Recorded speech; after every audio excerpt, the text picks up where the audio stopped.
Hello guys! First of all, I owe the viewers a sincere heartfelt apology because the best Hotline Live member can't make it tonight. The reason why I can't make it tonight is because we're nominated for an award. I'm here in Manchester at Old Trafford, not the stadium, the cricket ground, which is a bit rubbish. But we're here because we are nominated for a Reach PLC Award in Excellence in Video and Audio. I did say, look, Keith Jackson, Scott McDermott need to come, but they were just like, never heard of them. Never heard of them. We just need the star of the show. That's what they said. So, I mean, who was I to turn them down? You know, I'm just down here with the big wigs, hobnobbing. Maybe get a sponsor on down here. Probably not. But I just wanted to say a nice hello from Manchester. Keith, I'll be back on Sunday, hopefully with a trophy under my arm. And Scott, hope you found that passport. Okay, much love. Hope you have a good show and speak to you soon. Cheers. Keep your fingers crossed. Where'd you start with that, Scott? Scandalous behaviour. Scandalous. I mean, it's just unbelievable. You break your back, you put everything into this. I mean, look, I'm all for it, Scott. I think that Hotline Live and the success that the show has been over this season has been, you know, a team effort. Nobody's more important than anybody else. Look, I understand that people will say, yeah, you say that, Keith, but you're the guy that's on 5 nights every week. Yeah, Daniel hardly comes into the office. Oh, yeah, that's true as well. You're the guy that's broken a couple of decent exclusives and all that, Keith. Yeah. Listen, I'm happy to help. And I hope Daniel enjoys his night. But there's a part of me hopes that he wins nothing, that he comes back trophyless, Scott. I don't know what's worse, the fact that he's done there freeloading on his own without giving us an invite, or his get up with that blue suit. What's going on there? Looks as if he's going for a day at the races. Terrible. Nah, I hope he wins. I hope he wins it. Comes back. I hope he has a lovely night, and I hope he has a terrible hangover tomorrow. 100%. I can't honestly. Imagine me and you not getting invited down to that. I know, not a peep. Kept that quiet. Anyway, it's down to us to keep the show rolling. Plenty to talk about, Scott, as per. You know, last night we were on the show just ahead of the Patrick Stewart's fans forum with the Rangers supporters, and there was quite a lot to come out of that, which we'll discuss. We've got Celtic 1 point away from yet another trophy, yet another title at Tannadice this weekend. And I guess part of the thing as well, from the Rangers' perspective last night, Scott, was the fact that they've confirmed for the first time what the Daily Record readers and what Hotline Live viewers knew more than 3 months ago now, that yes, indeed, Andrew Kavanagh and his backers from the 49ers are in talks, and I think it looks very, very close now as if this takeover should be concluded sooner rather than later, with plans now starting to come in place for next season. We've also got a title about to be won in England. Liverpool, I think, just needs, what is it, just a point against Spurs at the weekend? Is it a win? Probably a win. And some big games all across the top flight in Scotland. You know, my eye is getting dragged towards the bottom six. I think there's a one particular fixture there that's catching my eye ahead of this weekend. But Scott, let me come to you first on your views from what came out of the fans forum meeting and the various statements that were released to coincide with it last night at Ibrox. What's your view? Well, I mean, first of all, that would have felt like a huge moment last night for the Rangers fans when that statement came out. Because as you say, I mean, you broke the story and it's just been bubbling away in the background for what feels like a long time now. We know a kind of official confirmation or statement, obviously, up until this point. You've not heard anything from Andrew Kavanagh or the 49ers Enterprises. So I just think even that statement, as short as it was, there was enough in it, and just the fact that it came out, I think would have been a massive moment for the Rangers fans. I think it would have just all became a bit more real last night for them. in terms of their kind of hopes and their optimism surrounding this takeover. And of course, the other thing's obviously the appointment of a sporting director in Kevin Thelwell, who, look, on the face of it, looks like a very decent appointment. Harry Kane impersonator. When you look at his background and kind of where he's been, it feels like a good appointment. Listen, you're never sure with these guys. It's difficult. You look back. I was looking back today at all of his kind of signings and down at Everton in particular. But it's a different ball game down there, Jacko, as you know. I mean, the money that you're working with, and even at Everton, who have been obviously struggling at the wrong end of the table for the last few years, the money is just astronomical in terms of transfer fees. So it will be different for him at Rangers. Everyone's relative though, Scott. Yeah, of course. And listen, it's ultimately, even at Everton, it's about trying to sign players. It's about trying to find players for a good price, and then, even in Everton's case, selling them on for a profit. And he did do that quite successfully, didn't he? He did. Although, again, when you look at the figures involved, I mean, in case somebody like Amadou Onana, for instance, who Everton sold for 50 million, one of their biggest ever kind of sales. But I mean, Everton had to pay 30 million to get him. Do you know what I mean? It's a good season or two, and then obviously they sell him on for a profit. I think before he went to Everton, he'd been signed for he had been kind of discovered for 7 or 8 million. But as I say, just different. It's a different landscape, different environment. But as you say, the principles will still have to be the same at Rangers. And as I say, on the face of it, it looks like a decent appointment. The interesting thing is two things, and I know you'll have a view on this. I mean, first of all, how big an influence is he going to have now on whoever the new Rangers manager is going to be? I mean, he's coming in at the end of the season. When his contract expires at Everton, you're assuming that the reason you're going to appoint a sporting director first is that they will have a big say and a big influence on who the manager's going to be, because they need to work alongside them.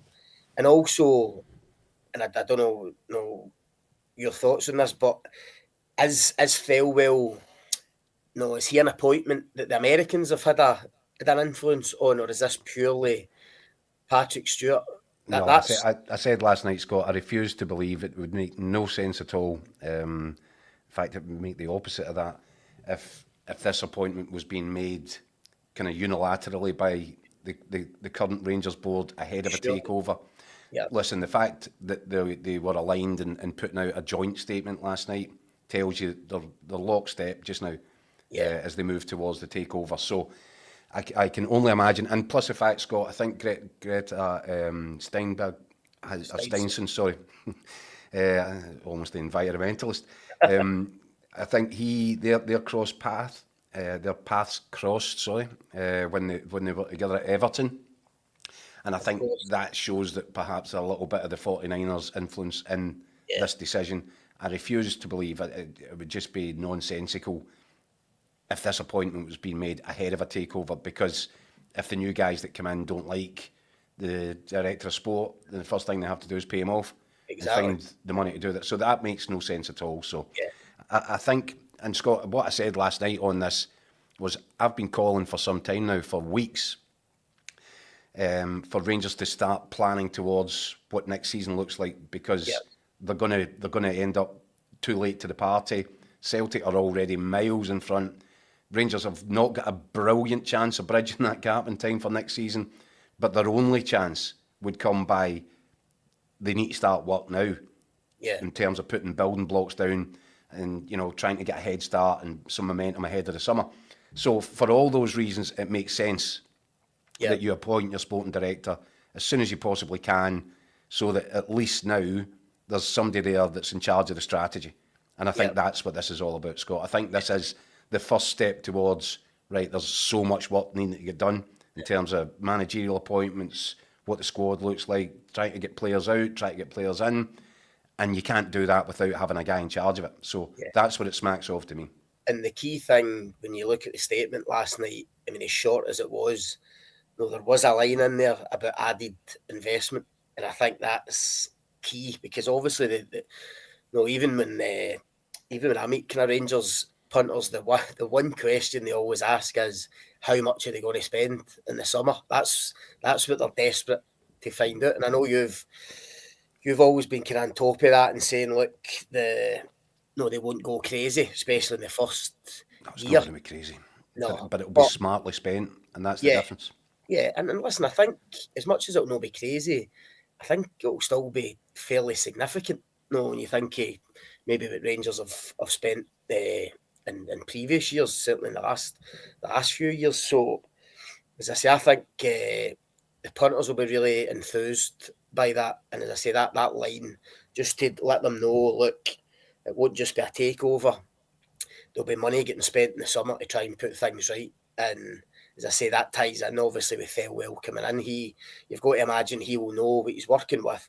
And as much as he's obviously working his kind of leave at Goodison just now, there's no doubt he'll be working away in the background and speaking to people at Rangers, speaking to the prospective new owners and knowing exactly what the lie of the land is, and he will. Well, listen, I'm assuming he'll be targeting players already. On that, Scott, I think I'm fairly confident in saying I believe that one of his first meetings is going to be with Barry Ferguson, and that is going to be a real indicator for what the future is going to look like. What was the purpose of the conversation with Barry Ferguson? Is it a fact-finding mission, or is it to have a discussion about next season? And if Barry Ferguson is still going to be there, I know that I've said previously, and I believe it to be the case, that Barry Ferguson doesn't believe himself to be a contender for this, but you never know what Kevin Thelwell's thoughts are going to be on that. So that'll be interesting, and I think very soon, there'll be a meeting in the space of the next few days, and after that things will start to clear up in terms of what direction everything's about to move in. Now I know, and I'm sure you've seen as well, and there's a comment here, and I'm going to read a couple of comments out, Scott, before we come back to it. Here's a mystic one from Haining, who just says, let's go. I think he knows, I know exactly what he's referring to there. Some other comments, Scott, and thanks very much, guys, for getting in touch and sending them in. Mark Fairfield, regular, says, never mind that, is this the Rangers live again tonight?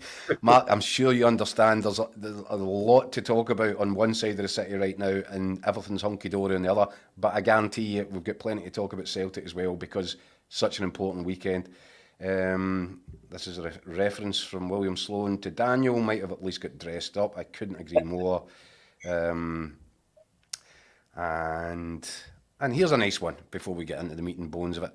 I wish I'd come across this opportunity long ago. It would have been huge by now. You've corrected that step. Thanks for your good work, Cameron Mitchell. That's nice, isn't it? Work's appreciated, Scotty. Outside, even if we're not the ones that are invited down to the big awards night and the big Reach PLC bash. Right, so, Scotty, on that comment from Haining, let's go. There's a clear reference, and there does seem to be more and more speculation linking Steven Gerrard with a return. I think that a section of the fans are certainly clamouring for it.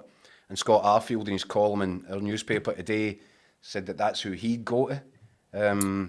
Where are you on this now? And bear in mind that this meeting between Kevin Thelwell and Barry Ferguson has still to take place. Well, look, some bookies have stopped taking bets on Gerrard being the next Rangers manager. I mean, that's how confident they are that he's going to be the next Rangers manager. Look, he ticks a lot of boxes, Gerrard, because he's out of work. He knows the club inside out. He's won a title there. I would say 80-90% of the fans would be absolutely delighted for him to go back. Maybe even more than that. So he ticks a lot. You think it's that high, Scott? I think so. I think about 80% would take him back. I'll be quite happy to see him go back, purely because, look, listen, not everything went Steven Gerrard's way at Rangers. There were a lot of low points and a lot of sore defeats in there. People sometimes forget that. I think sometimes clouded a wee bit by winning 55 and stopping 10 in a row. But you know what it's like here. That kind of tops everything. So people will, he will be forever remembered as the guy that achieved that. And I think, his kudos is still high.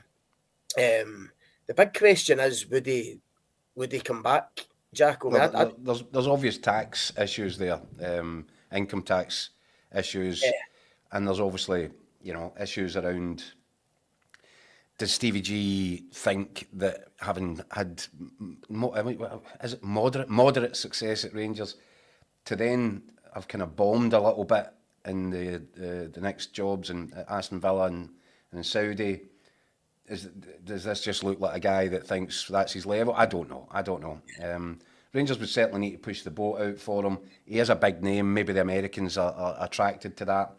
But, Scott, I'm going to throw another couple of names at you. Russell Martin and Daniel Farke, because both of them have been discussed over the last couple of days, but we haven't had your thoughts on it. Oh, you're not going to get Daniel Farke now from Leeds, surely. The suggestion that came as a bit of a shock from down south yesterday, I think it was, Scott, was that Leeds are considering other options for the Premier League. Right. I think that's based upon the fact that Daniel Farke, although he's an expert in getting promotion from the Championship into the Premier League, has got a dreadful record of actually trying to keep teams in the Premier League. Yeah, when he was at Norwich, for instance.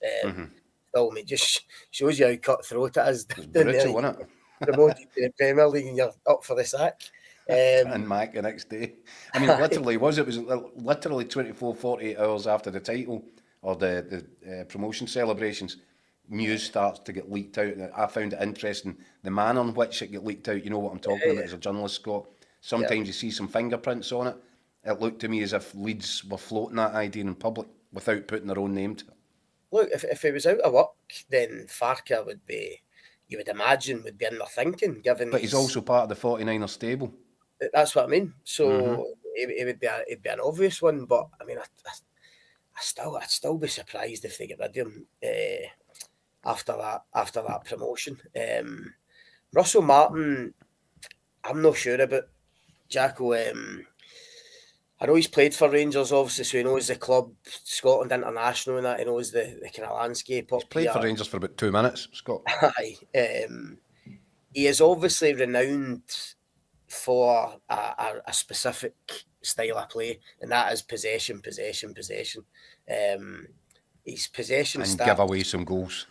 Well, this is the problem. His stats for passing for his teams, at Swansea and then at Southampton, are absolutely through the roof. And of course, you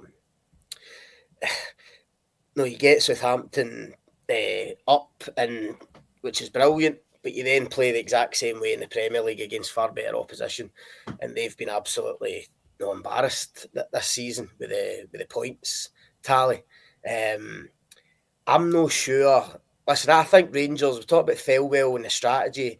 Rangers are almost kind of start from scratch again, I think, in terms of a new manager coming in, a new sporting director. There will no doubt be discussions on playing style at some point and what direction they're going to go in. If they decided to go in a specific direction that Russell Martin fitted, then of course he would be a contender. Scott, he's got a name attached to potentially the worst side ever to compete in England's Premier League. I'm not sure that earns you a ticket into the conversation for the Rangers job. I'm the same. And I also think, and you know this as well, I mean, when you come up here to Rangers or Celtic, you need to win. I mean,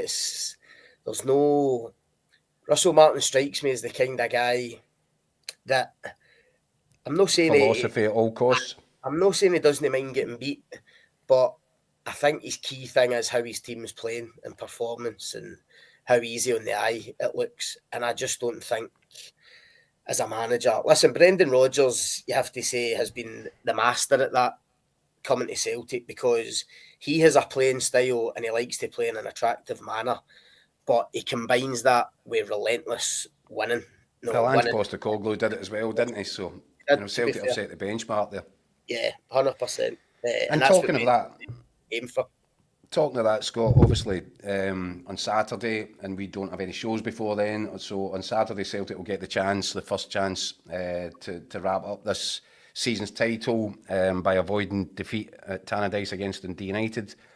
You don't envisage any slip-ups there, do you? I think that Celtic will have the football heads on and the party heads to follow. No, you can't see them slipping up. I mean, they only need a point, but you'd expect them. Normally find when they've got that bit between their teeth and it's within touching distance, no, they'll go and I expect them to go and win comfortably. I mean, listen, Dundee United have been great this season. They won't not give them an easy game. Dundee United obviously got their own agenda in terms of what they're kind of fighting for towards the end of the season. But I don't know, as you say, I just think when you're so close to that title and party and the players' motivation levels will be through the roof, and I'd expect them to go there and win fairly handsomely. Well, I was across at Lennoxtown today, and I was speaking with Celtic captain Callum McGregor, Scott, and you can tell the focus. He's just always focused. He's almost like a robot, isn't he? He's so focused, and you can tell that he's already got an eye on not only Tannadice but what follows after that, the build up to a potential treble in the Scottish Cup final. He talked today, and I can't give too much away, embargoes and all that sort of stuff, but it was really interesting, Scott, talking about his realisation now as the captain of Celtic that failure to deliver a treble means it's a poor season of some sort, almost a disappointing season. That's incredible, and it speaks to Celtic's level of dominance, doesn't it? Yeah, I mean, like growing up watching football, you'd have been the same. I mean, a treble was almost unique. I mean, it was seen as an incredible achievement to go and get a treble. Now Celtic, because of their dominance, have made it the norm. And I seen some of Callum McGregor's comments. I think it must have been for The broadcast. Yeah, or even maybe post match of the last game, and it's just talking about how people are almost you almost kind of take it for granted. Maybe not get the credit they deserve, and he's probably got a point with that because, as I say, it used to be extraordinary, but now this Celtic team in the last, I'd say the last 13 years, they've only lost one title in 13 years, but they have made it astonishing in itself, isn't it? They've made it the norm. And listen, you're talking about Callum McGregor. The thing I admire most about this Celtic team, Jacko, and him in particular, is just the hunger to come back and do it again and again and again, because you can't underestimate how tough that is when you're winning and you're successful. It's so easy to take the foot off the gas and just let complacency slip in at some point. And it just feels to me that Celtic haven't done that, apart from that outlier. When Steven Gerrard obviously won it for Rangers and stopped 10 in a row. And McGregor, he leads that. It doesn't matter if the squad changes, doesn't even matter if the manager changes. There just seems to be that insatiable appetite to go and win more trophies. And contrasting that with Rangers, I've spoke so many times on here about the flaws in the Rangers squad and those Rangers players, and I keep saying it's the hunger. The hunger to go and win the bread and butter games week in, week out. Rangers turn up for big games as they've shown this season, no problem. But they play when too many times they play when they want. Whereas Celtic just get the job done it feels like every single week, and that's why they're on the verge of another clean sweep. Do you know what, Scott? That's interesting because I had a conversation. That was part of the conversation I kind of had with Callum McGregor today. Where I was saying it was almost as if over more than a decade now, a culture has been forged at Celtic, at Lennoxtown, just within the walls of the club. This culture for immaculate standards of professionalism, for intensity about their work, whether it's training on match days. This culture, and Callum McGregor came into it as a young boy and looked up to certain guys who all got it and set the standards, guys like Scott Brown and these kind of guys. And that to me speaks volumes to why Celtic and Rangers are unique environments. Yep. You know, you've got these guys, and the baton gets passed down, and guys like Alistair Johnson come into Celtic, and they get it right away because they look around and they see the standards and they see what the demands look like and what you have to do to earn your place and be part of it. And I think that's what's been eroded at Rangers over the years. That's why I say that I think they've lost direction. They don't have any of that. And ironically enough, I think their coaching team right now are a group of guys who do know what it should look like and are trying their very best to drag it back to something like what they remember. But Celtic, there's an undercurrent all the way through. You know, whether or not Brendan Rodgers was to leave tomorrow, these guys are still there.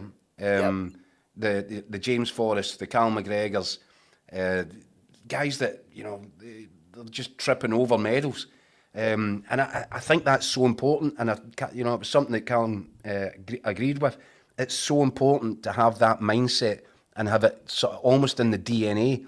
And Rangers have gone through so much change and turbulence over the years. I think they've completely lost it. Yeah, I totally agree. The biggest thing about that with Celtic is, see, even guys like Kasper Schmeichel and Joe Hart and people like that, no, they've won titles in England and been at big clubs and been successful at clubs. But even when they come into Celtic, they notice it. They notice it right away. They talk about it. They talk about the standards. They talk about that relentlessness of having to win. They talk about McGregor and Forrest and people and what like an that. eye-opener it is for them. Aye. Do you know what I mean? So if these guys are saying that, when do you ever hear that at Rangers? I mean, I totally agree. I think Barry Ferguson, Neil McCann, Billy Dodds, Alan McGregor, they do get it. And I'm pretty sure, and I'm sure you'll agree, it took them about 5 minutes of being in the building to see that had been eroded from what they knew as Rangers players and what they were used to. And as you say, I mean, it's a tall order. You feel for Barry in that sense. He's trying to fix something as huge as that in a short space of time. Really difficult. I mean, you're talking about a culture and an environment. No, that takes years to build. Do you know what I mean? And it's been demolished at Rangers, whereas Celtic are absolutely just going for strength to strength on it. And here's a good point from Green Machine, watching on YouTube. KT returning to Celtic will keep the trophies coming for another few years. Yes, I agree with that. But there's another guy, an inspiration, a leader, a guy who gets it, a guy who understands what the club means to people, whether that's inside the dressing room or in the stands. And I think it's so important. I think, again, we'll talk about Rangers being behind the eight ball. There's Celtic. They've already got, a Rolls Royce at left back returning to the club to upgrade in time for next season. So a left back whose last game for Arsenal might be a Champions League final. Exactly. You're right. That's the standard. That's the level, and that's why getting right back to the start of this show. That's the size of the job Kevin Thelwell has got, because ultimately, as a sporting director, and of course the manager will come into it, the ownership as well has to be stable and running smoothly. But it's these guys that it's the sporting director and the manager that need to lead that or create that culture and lead it, and that goes into everything. That goes into the training ground.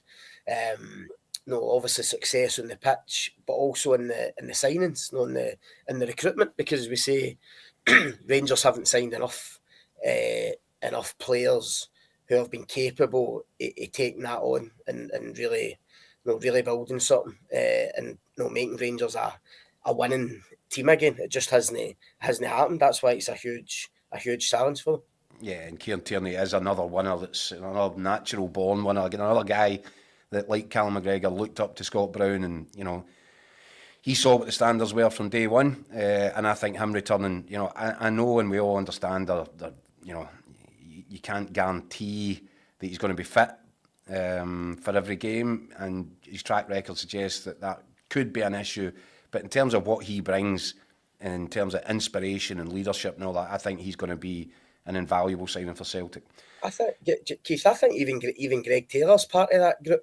He is. Now, He is part of the leadership group. I think, if I'm Celtic, I'm still throwing the kitchen sink at him. Not to a stupid level, but I would want him and Kieran Tierney doubling up for that position next season.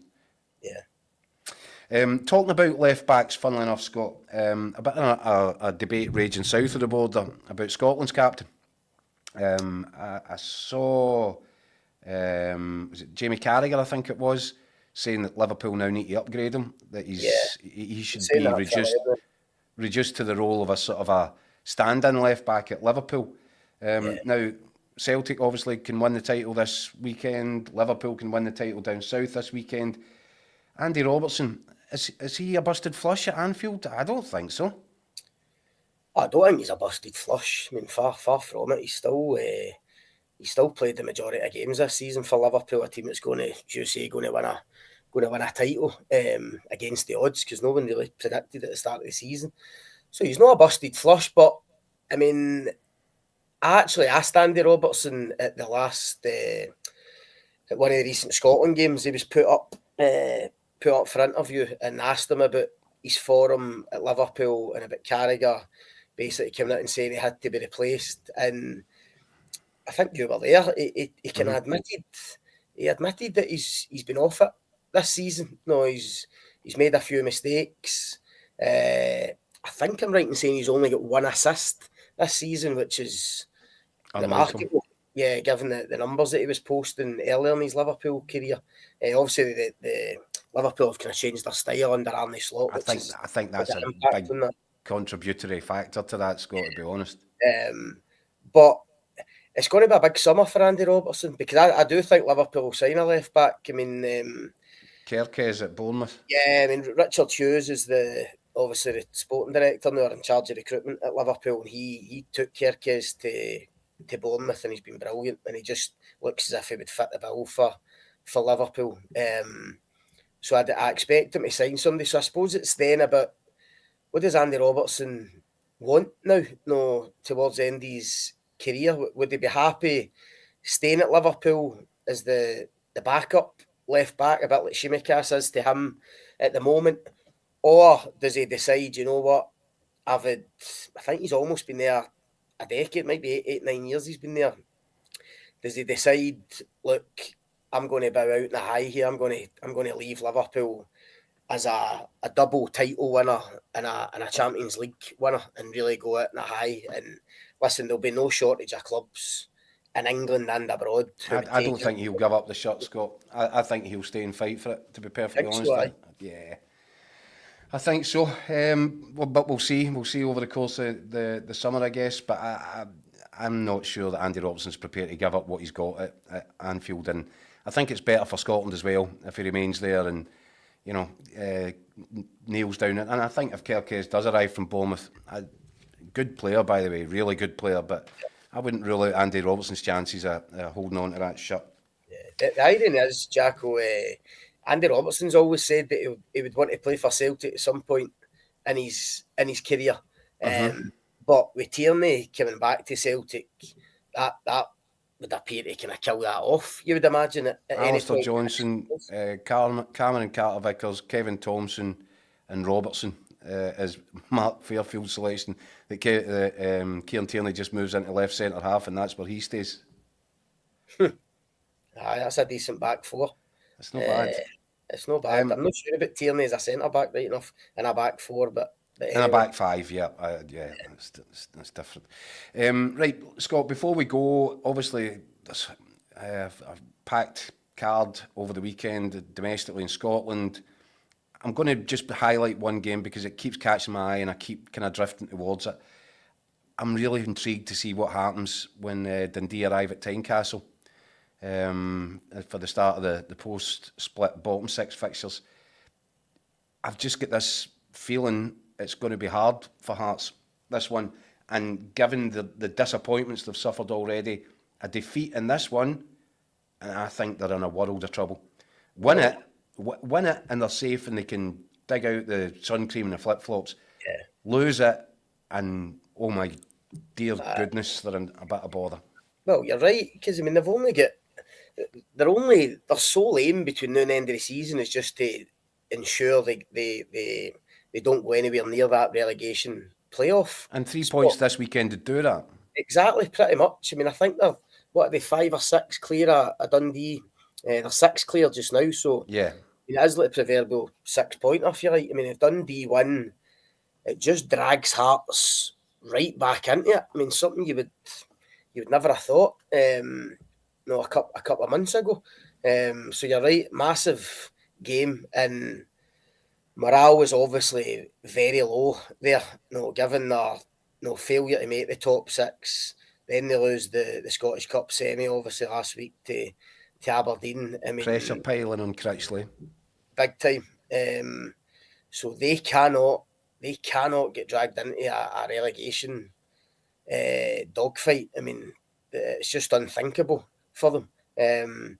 So you're right, a huge game. I must admit, I mean, I don't know, it's dangerous, I suppose, writing off Dundee and Tony Docherty, but Hearts at home, you would expect them to go and win it, and they should be pretty safe. But as you say, I mean, any slip up at all, what a finish it would be at the end of the season. I genuinely think, and what worries me about Hearts is they have underperformed, they haven't punched their weight, and they can't win the games that matter. Yeah. And this is, if they've gone all season, this game against Dundee could be the ultimate in games that matter. It could be the difference between getting yourself involved in a world of pain or just going on holiday. And another reason I'll throw at you, Scott, is I was speaking to Simon Murray a couple of days ago this week, and you just feel that there's a big guy full of confidence, loving his football, desperately trying to make a blindside run into the Scotland squad for the end of the season double header.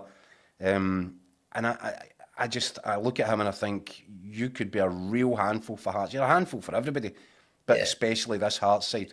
And Hearts have got injury issues with Lon Shankland as well. I'm throwing a huge question mark in that game, Scott. Hearts are struggling at the back as well, Jacko. I mean, they're getting players back now. Obviously, Frankie Kent and Craig Halkett came on at Hampden in the semi-final, but they're not 100% fit. They've been out for a long time. Steinwender, the Austrian boy they've brought in who got sent off at Hampden, hasn't impressed at all. I think Jamie McCart's been struggling the last wee while as well as Hearts' form's dip, so they've got problems. No, they've not got a right back. The only right back they've got is the young boy Forrester, who, with all due respect, probably wouldn't be playing if they had a fit and available right back. So they're toiling, and seeing you're toiling defensively, Simon Murray's the last thing you want running at you. Do you know what I mean? Yeah. So he'll relish it. There's pressure on Dundee as well, because Dundee need to get themselves out of trouble as well. It'd be a disaster for them if they were to get down or even get involved in a relegation playoff. So they've been so there as well. They've been so good this season. It's incredible to me that they're sitting in the position that they're sitting in, and that's why you're expecting a reaction. And they do score goals, Scott. And that'd worry me a little bit if I was Hearts this weekend. Yeah. I think Ali Quinn there contacting us, and thanks everybody for sending in your message once again tonight. Incredible reaction from you boys. Ali Quinn, he reminds me of Gordon Jury. I think he's talking about Simon Murray. He's about twice the size of Gordon Jury. And Rebel, who's sent in a bunch of comments tonight. Sorry, Rebel, just in this one, Dundee are banging them in and Hearts are struggling with goals. Yeah, I think it all points to a difficult afternoon at Tynecastle for the home side, but there you go. We will find out as the games and scores come in over the weekend, and of course we'll be back on Sunday night. I don't know if Daniel will turn up, Scott. He'll probably still be. He'll still be celebrating. Or not, or coming back with his tail between his legs. Because he was coming the big man. Well, he was coming a bit of the big man there, wasn't he, at the start of the show? So a bit cocky, wasn't he? Yeah. Don't worry, we'll soon bring him down a peg. Exactly what I was going to say. Right, guys, so thanks very much, Scott. Thank you very much. Everybody that's watching, thanks very much. All the comments, greatly appreciated, and we'll do it all again on Sunday.